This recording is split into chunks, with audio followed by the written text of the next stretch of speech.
السلام علیکم ناظرین۔ ایک چھوٹا سا عمل اور ثواب اتنا کہ 70 فرشتے بھی نہ لکھ سکیں گے۔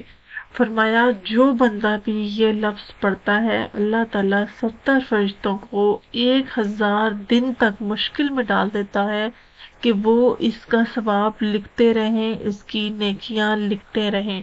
حضرت عباس رضی اللہ عنہ سے روایت ہے، جو شخص بھی ایک مرتبہ یہ کلمہ پڑھے گا اس کا ثواب اتنا ہے کہ فرشتے 70 دن تک بھی اس کا ثواب نہ لکھ پائیں گے۔ تو وہ کون سا لفظ ہے؟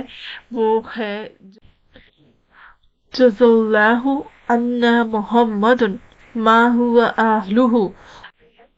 جزاک اللہ۔ اگر آپ کو یہ ویڈیو اچھی لگی ہو تو لائک سبسکرائب ضرور کیجیے گا۔ اللہ حافظ۔